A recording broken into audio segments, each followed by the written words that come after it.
I don't want to dance because of the obligation. I want to dance because I want to connect with myself, with the person in front of me, and honor that. Are we doing what we really feel like doing? What makes us happy? The expectation sometimes actually brings into our experience exactly what we fear the most. I think we're really free when we don't care anymore about looking bad. They just see me as a teacher and not see me as a human being. Are you struggling with social dancing duties and expectations? Why is it so hard to just be yourself on the dance floor? We're talking about the pressure to be on, the frustration of feeling judged, and the anxiety of saying no. How can we all be more human and less judgmental on the dance floor? Well, let's find out.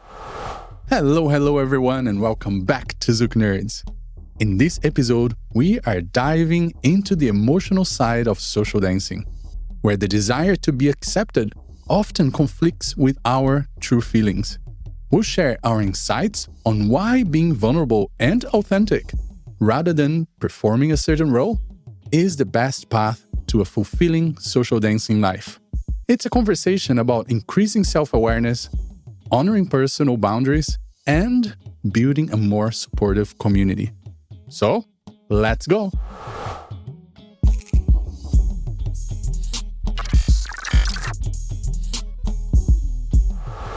Hello everybody, and welcome back to another episode. My name is Alisson Sanji, and let's welcome back once again our beautiful co-host Gui Prada. Hello Gui! Hello Alisson, hello my people. Welcome back. And once again, because third time is always the charm, let's welcome back our beautiful guest, Paloma Alves. Hello Paloma! Hello guys, hello people. Happy to be back. You always say it right, Paloma. And today we're going to go into another one of those topics that we should be talking more about in the community. Maybe not the easiest thing to talk about, but you know what? We're here for that. And it's the social dancing expectation. Or I could describe this in so many ways. Social dancing duties, social dancing etiquette, social dancing behaviors. What is right? What is wrong? What is good enough? What is not good enough? There are so many things that we want to talk about. And this was actually inspired by a great conversation that happened in our Facebook group, ZoukNerds. So if you're not part of that Facebook group, please join us there and be part of the whole conversation with another 6,000 ZoukNerds. So let's talk about the expectations in social dancing. Paloma, my dear, how is your social dancing experience nowadays? And how was your social dancing before teaching, after you started teaching, and now? How is that going? Okay, let me get my coffee. I'll get the tea because there's going to be some tea spilling here. Yeah. I'll get the words. She needs to weten the throat. It's a lot. Oh my gosh, so many things to say. And I think I would like to bring an idea that for me, I start to talk more and more that one of my dreams is that we all go to a social dance and just understands that we are human beings, and as human beings, we all will have different, similar expectations. And we all will understand this environment in a different way. So I like to say that I become who I become because of the pleasure to dance and a social dance. I really become addicted. So, how can I dance more? How can I go to more events? Oh, I become a dance teacher. You know what I mean? Long story, but I saw a little bit of the discussion, the comments on the Facebook, and I saw people talking about the obligations of teachers and the expectations they have, right? I would say that when I'm going to a social dance nowadays and before, I was feeling the pressure of dancing with the students. right? But and then my way to coming back to, I don't want to dance because of the obligation. I want to dance because I want to be connect with myself, connect with the person in front of me, and honor that. So I don't like the idea that I'm going to dance and I see this person in front of me as a student and I'm a teacher. I like to see myself as another human being that want to have fun, that want to find the things that makes me like dance, and to build a story together with this person.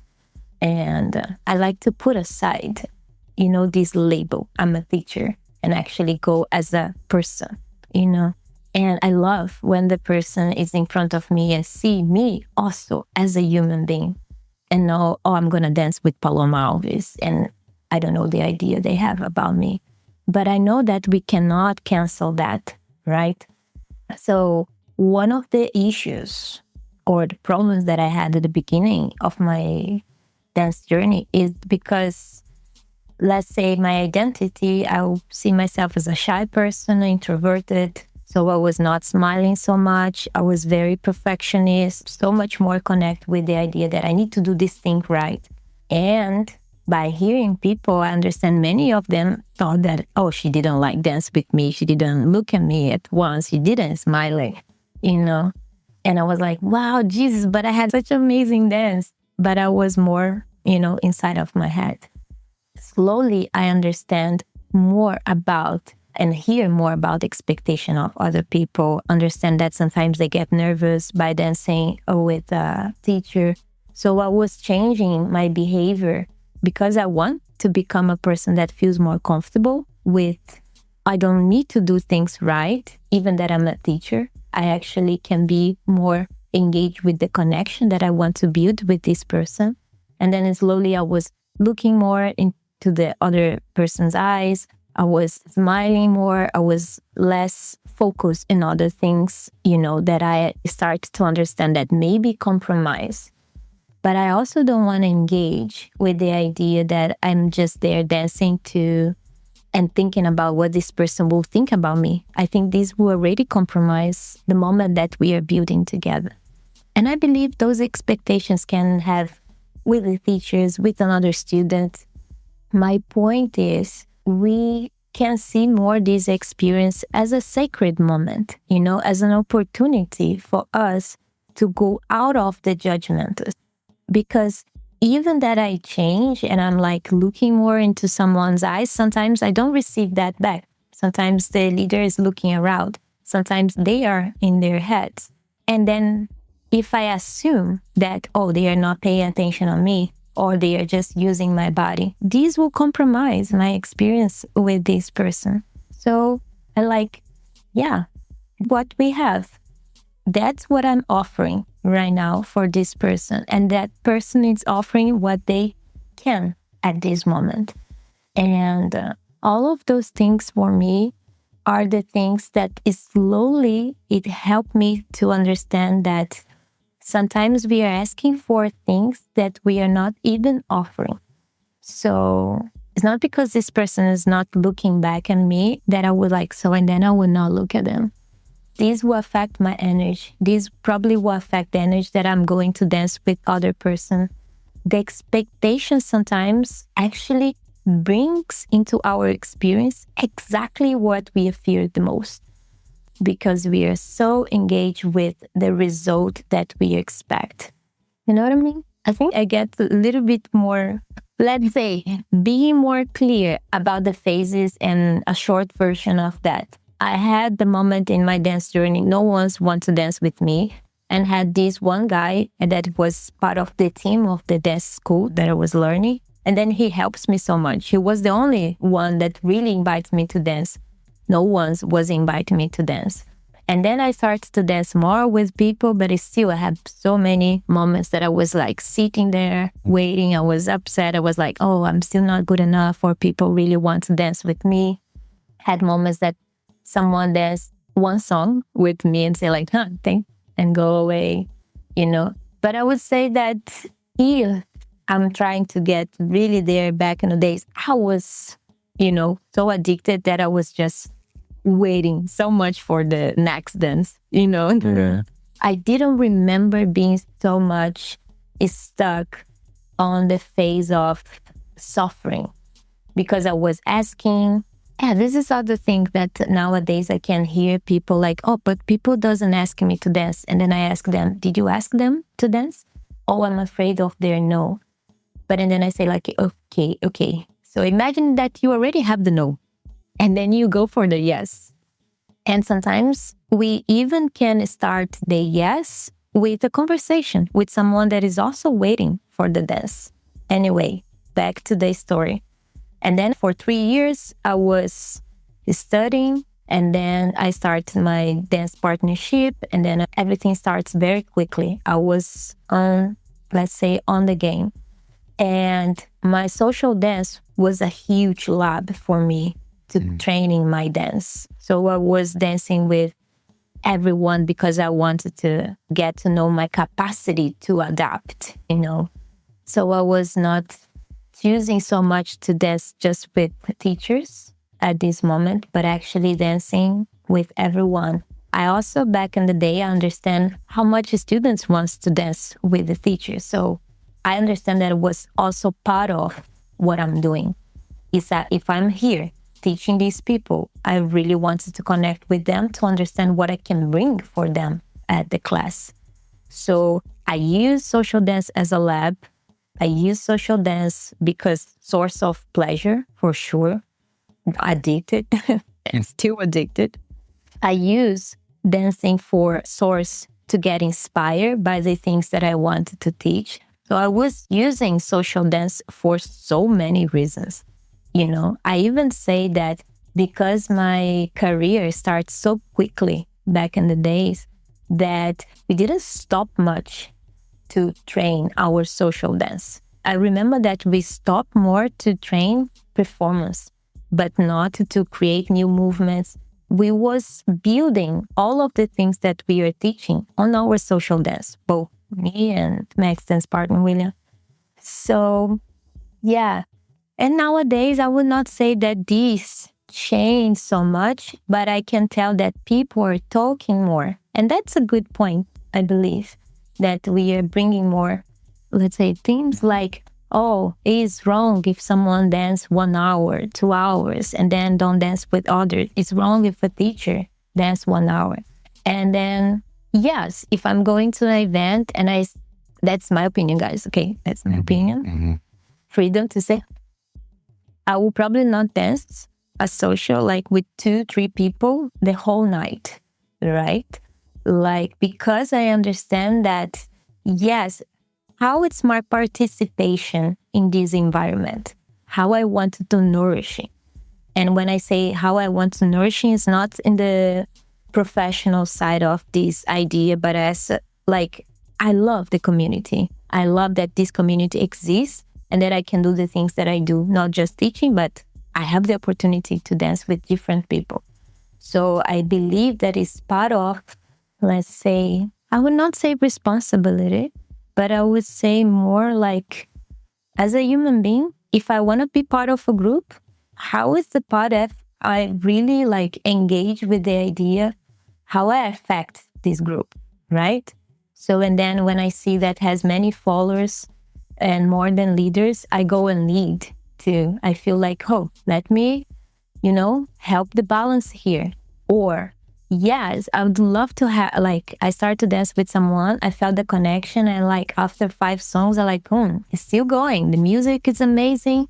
And then I dance, imagining 1 hour with this person. After this moment, I really feel nourishing to go and dance with more people. It feels like I gain and I wanted to share, but I don't like to be there dancing with someone and imagining, oh my gosh, it's wrong. I should stop.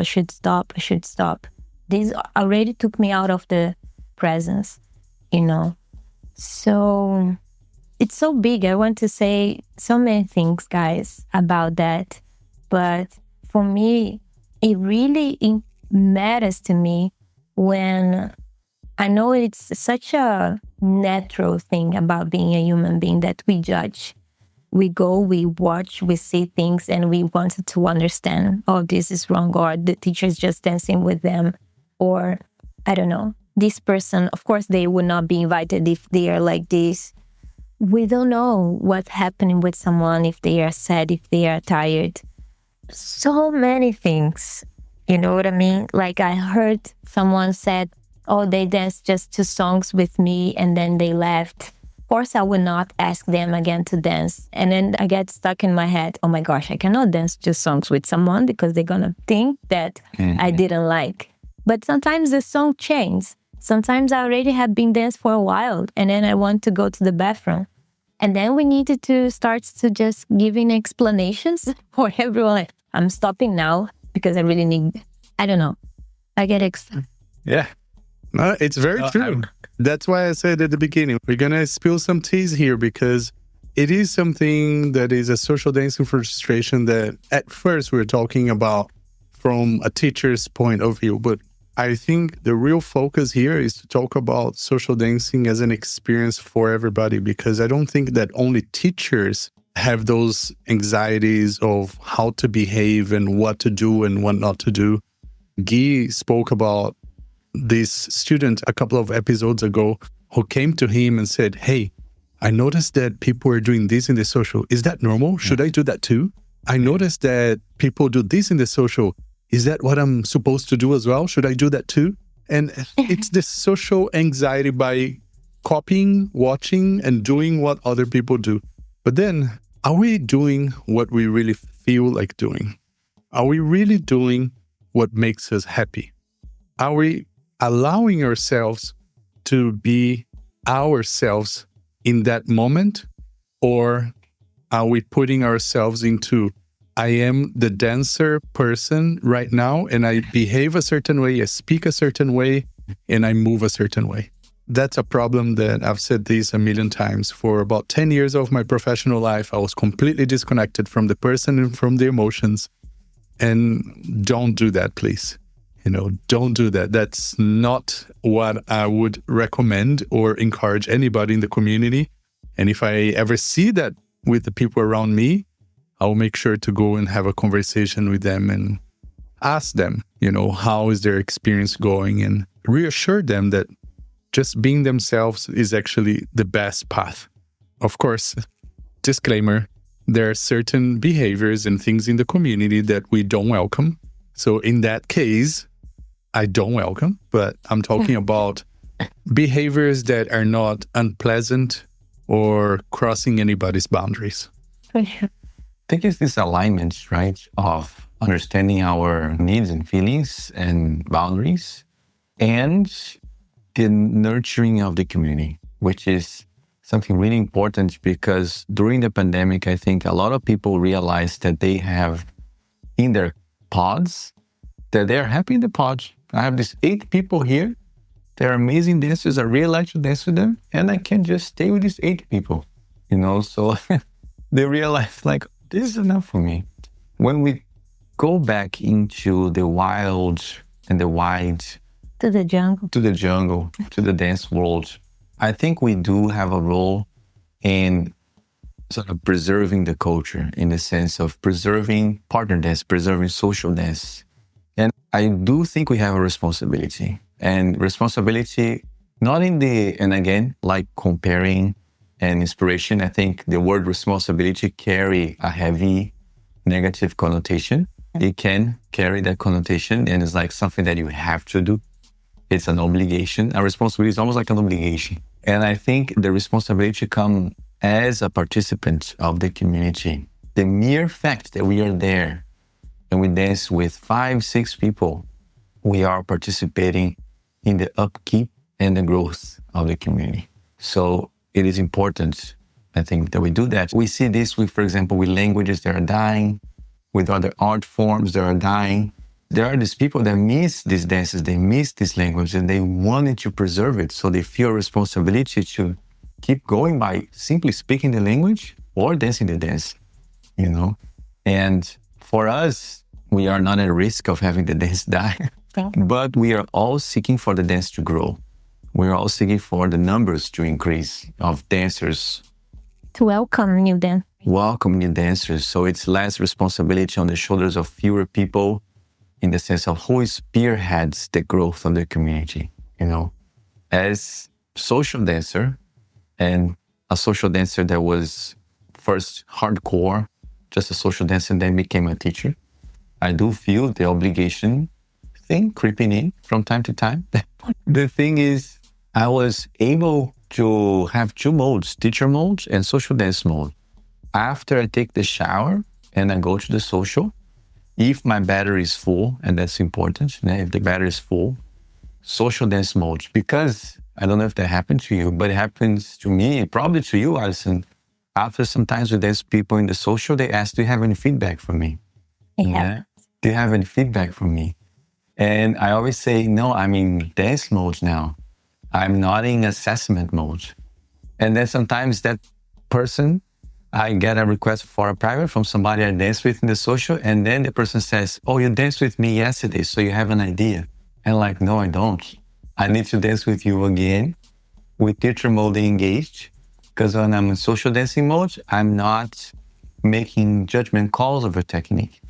I am enjoying life.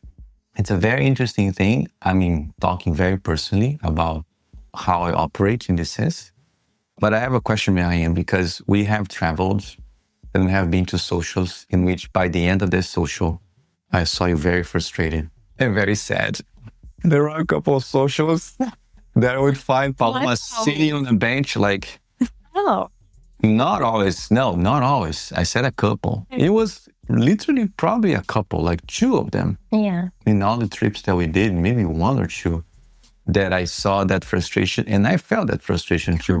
Remember. Two that we remember. Yeah. Yes, we shall not be named. But we felt that frustration very deeply. So what happened in those socials that made you come out of the piece or made you come out of the social dance vibe that caused all that frustration, which I think it's something that for the follower teachers happen more often than for the leader teachers, So tell us a little bit about that. Okay. I would say that one of them probably was more this feeling of, and I'll put myself very vulnerable right now, that of course I also have the capacity to have judgments too. Yeah.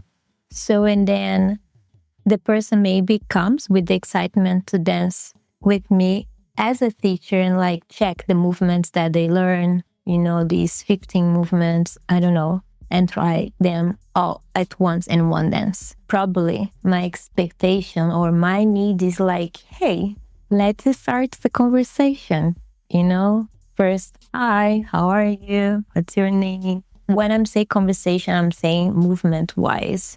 So I was missing a lot building the dance with this person. And instead of feeling the build-up dance, I was feeling more like the excitement of doing the movements with me. So as a follower, I believe that we put us vulnerable to follow the story of someone that is leading, right? So sometimes I feel that I have a space to talk on this story, and sometimes I feel very restricted on the trip of this person is going. So it happens in this one social that I felt a lot more this than really being connected with the person. And I think has another one that is when it's this side of being tired, we wanted to dance with people we really want, especially like if it's a social that we teach during the day and then we go dancing, and we really want, I feel this like, yeah, I want to dance with them, especially when it's like just for the students, And then I need to really check with myself and my boundaries and sometimes even say to people like, hey, I'm feeling tired or I have this pain. And I think it is a combination. So I'm saying that because nowadays I'm also checking with myself, because if I'm in pain with my body, I can perceive things or I can perceive the way someone is dancing with me in a different way as well. So I'm saying this because we all need to check our needs, as you said, and our boundaries, So I remember also being in a social that I told the person like, hey, I have this pain on my back. No, no, no. And then we started to dance and it was okay. And then at some point, someone starting to record and Yeah. And everything went down. and then everything went down. So, and I felt very hurt on my body, very hurt on the boundaries. But at this point, that's again vulnerable to say, I didn't feel that I'm able to stop that dance and to say like, hey, because someone was recording, because I saw this person was excited to do the movements with me. As a teacher, I don't want them to see me off. She don't want to dance, or she's far away. She built a distance. And then I really like to remember that I'm human being at this point, that I communicated something. And again, yeah, I really don't want someone dancing with me because I'm a teacher. I really want someone dance with me because they want to build. And can I just add something here for everybody who's listening? I think it's very important to ask somebody before you start recording a dance. Yes. Sometimes we don't feel like being recorded. Sometimes you don't feel like being recorded. We're all humans. So instead of asking somebody for a dance and then immediately asking a friend like, hey, can you record?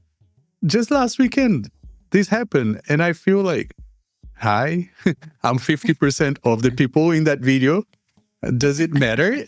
Does it matter if I want to be recorded? Regardless of being a teacher. You could just be dancing with another person in a festival that you just met and you were excited to dance with. I think we should all make sure that it becomes the normal thing to actually ask the other person, hey, I would love to record our dance. Is that okay with you? Look, at that point, maybe I'm so sweaty, my hair's all over the place, and I'll go like, hey, can we do it later tonight? I'll change a t-shirt. I'll kind of do my hair up a little bit. So I feel a little bit better about myself because right now I'm a mess. Or we might just go like, yeah, sure, no problem. Whatever. I think we need to ask. That's it. Continue, please. No, there are two things I wanted to mention. One is something that I heard in a training that I did once. It was like revelations. We are meaning making machines. That was like the first thing. Like our ability to create meaning in everything that happens is uncanny. And the second thing is we do everything in our power to look good and avoid looking bad. And in that sense, the role that we play sometimes overcomes the person that we are. So the person that you are was in pain, but the role that you play is of a teacher. The person in pain said, stop the dance. But the teacher said, you're going to look bad. Yeah. So that overcomes your boundaries, that overcomes because of the role that you play. So when somebody comes and says that the teacher is not different than any other social dancing, they are not taking into account the part of the role that the teacher plays and how much the judgment that is made over the attitudes of the teacher has much more impact in that person's life because it's career, because it's work and survival, and than it has in someone that doesn't depend on that to survive. So it's a very different thing. And I've had these magical experiences of going to places where people don't know that I'm a teacher. And then I am there. My experience is entirely, completely different. And why? Because of contrast. In that same circumstance, the same event, the same social, people find out that I'm a teacher. They find out that I'm a teacher. There was one time in Brisbane, I went to a social and I'm sitting in the social and people are dancing. And I realized that they have no idea who I am. And it's really interesting because I invite people to dance. They dance with me. 2 or 3 songs later, they say thank you. And they go.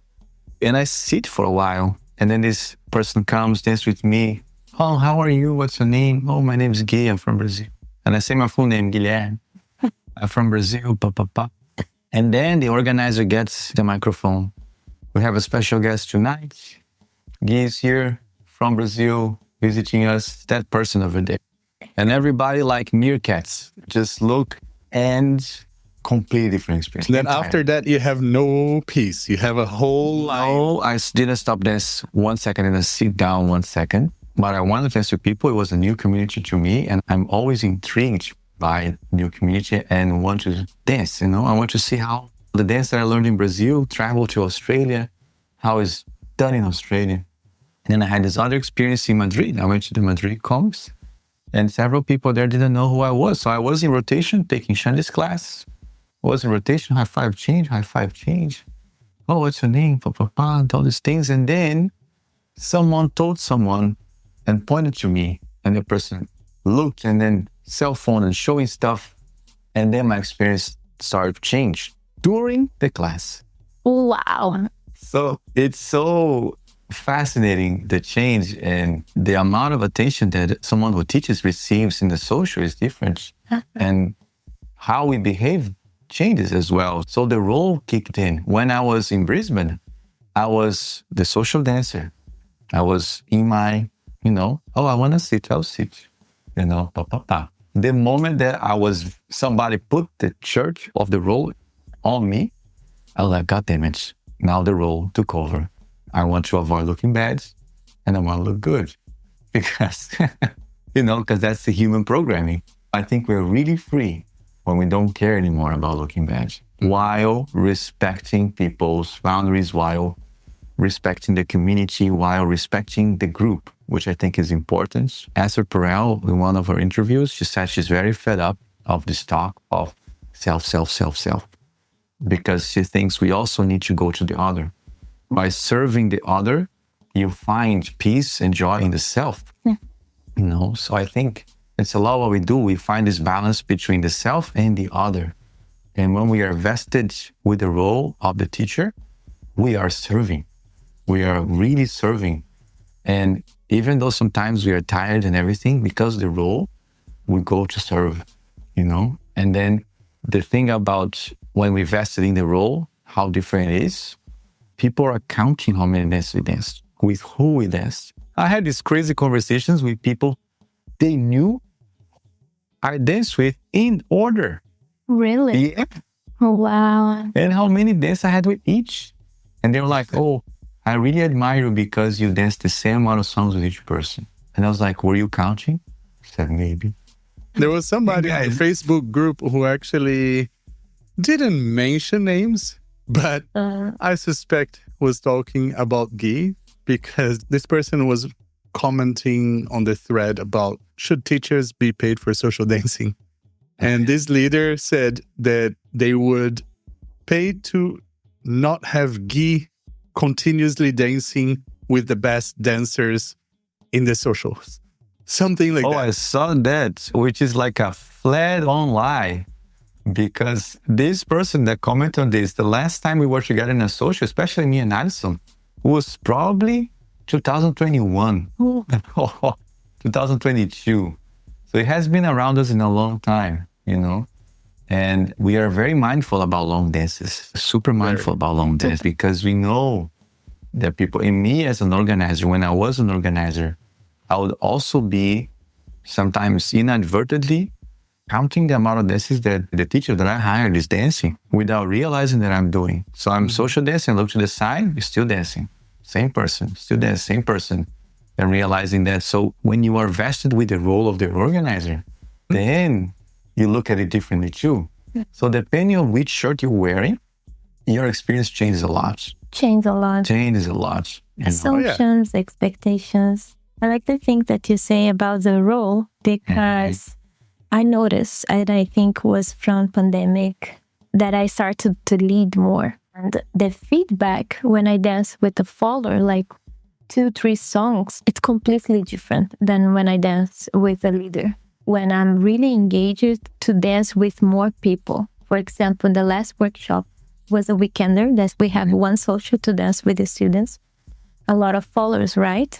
So I was very engaged to dance more with the followers and change more to don't make them wait so long. But and then dance 3-4 songs or 2 songs with one follower was like, wow, I felt good, the connection and the happiness, But when as a follower, if I dance to songs with a leader, sometimes it could be completely different feedback.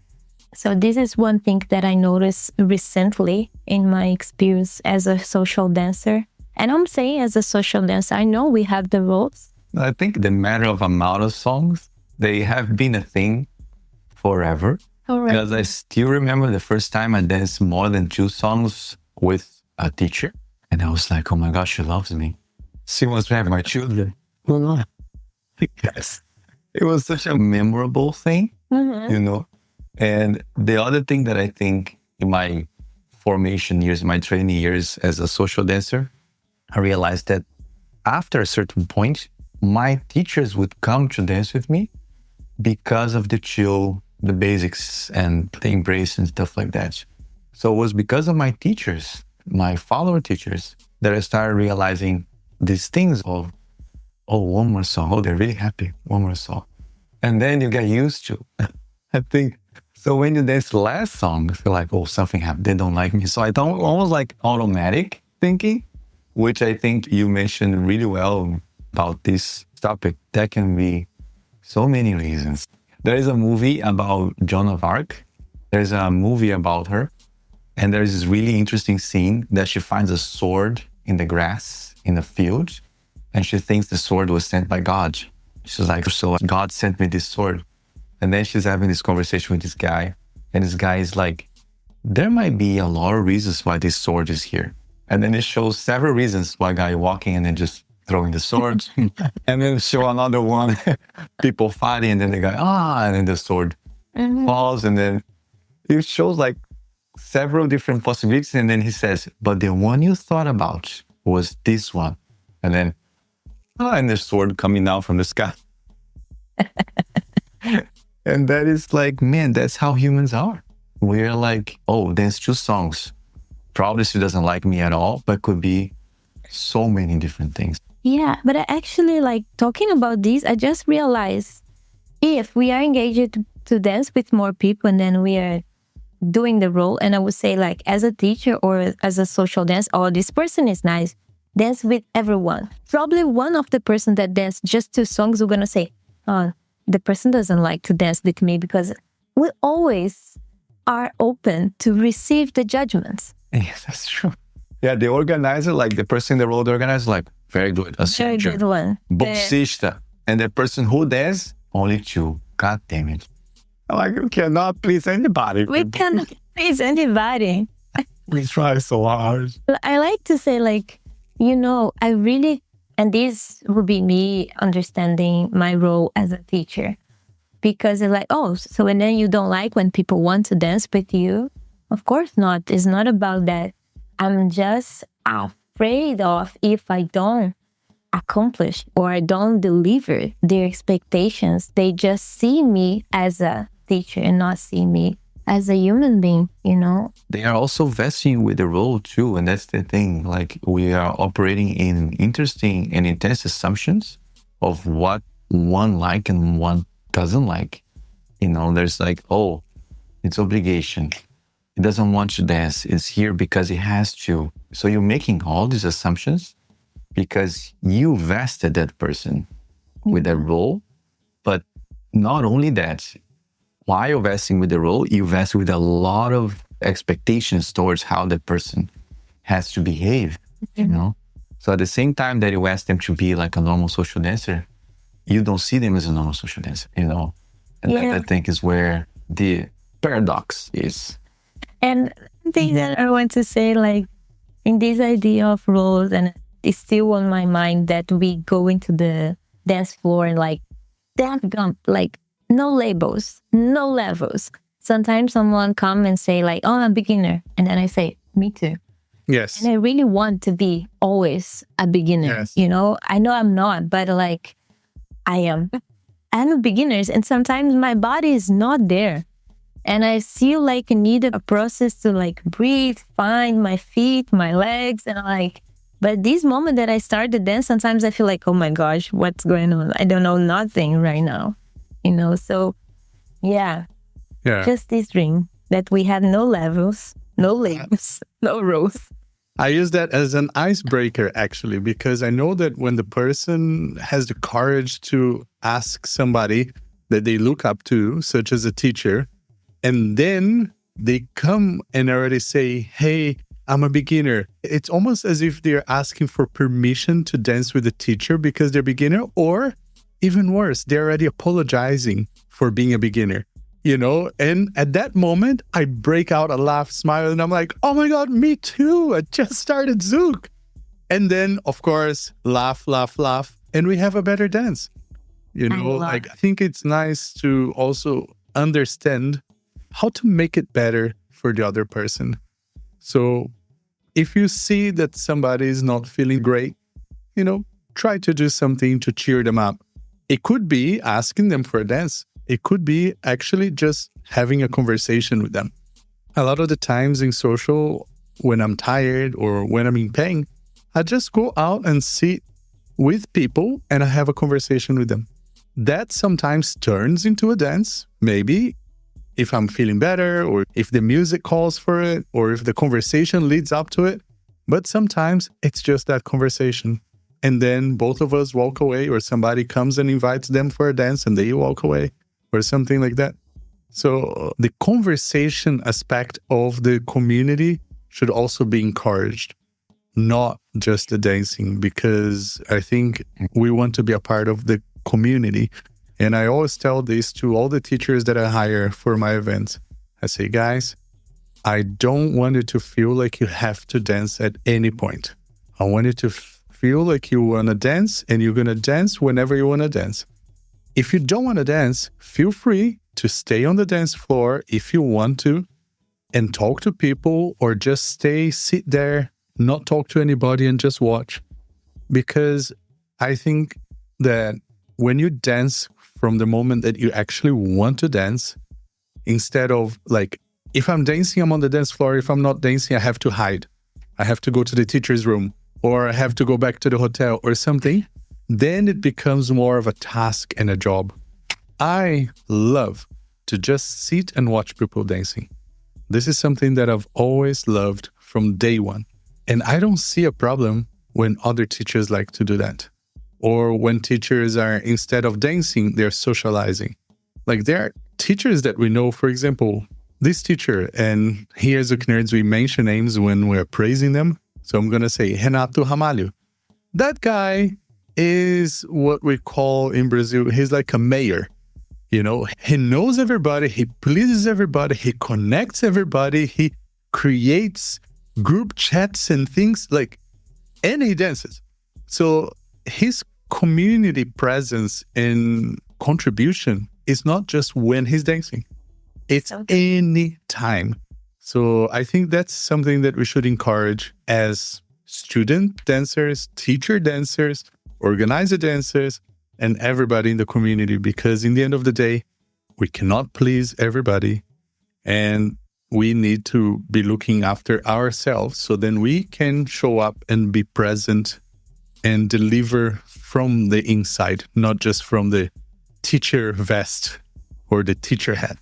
I would like to add, because that's so important, I agree so much, to remember episode. I was in Singapore and I went outside, and was the beginning of the social, and one of the students was outside and I saw him with the backpack and we started to talk, and then he said that he was leaving. He didn't felt like, oh, I'm not have level enough to be on the social. I think it's better to go, and coming back tomorrow for the class.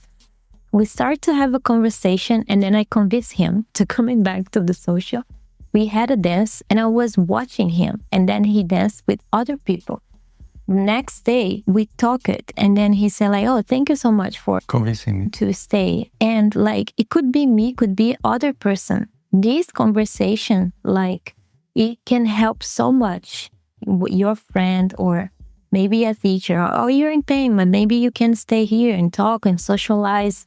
You're not obligated. And this word, obligation, it stays a little bit on my mind nowadays because of this book that I read, Conversation with God. And it was talking more about relationship, but I think it can be for everything. it says that on your relationship, try not to see things as an obligation, but more like how is the way you want to express yourself. So every situation could be a moment for us to check with ourselves how I want to be in this moment, how I want to express myself, instead of being more in the mode of I'm obligated to do this and that, you know? Absolutely. And I think that's a great way to summarize this episode and to thank you all once again for being here, listening and being part of this community with us at ZoukNerds. And a reminder for you to also follow us, subscribe to all of our channels and our social media, and get in touch with us here, with me, with Gui, with Paloma, because we are part of this community. And look, for as long as our body and our brains are working, I think we're going to be here. So it's going to be a long ride. So once again, Indeed. Thank you, Paloma, for being here. Thank you so much, guys. Lovely. Thank you guys for watching. If you want to talk with me about it, if you don't understand something, I'm totally open to talk. And thank you, Gui, once again for being here and for organizing this beautiful collaboration with Paloma. Yeah. She's here more, so we might have time for more. Yes. Let's cross our fingers that the mornings in DC and the nights in Taipei are going to align and we can make more in the next coming weeks. And so thank you all once again. Beijos, beijos. Abraços. Ciao. And I'll see you on the next one. Bye, everybody. Bye.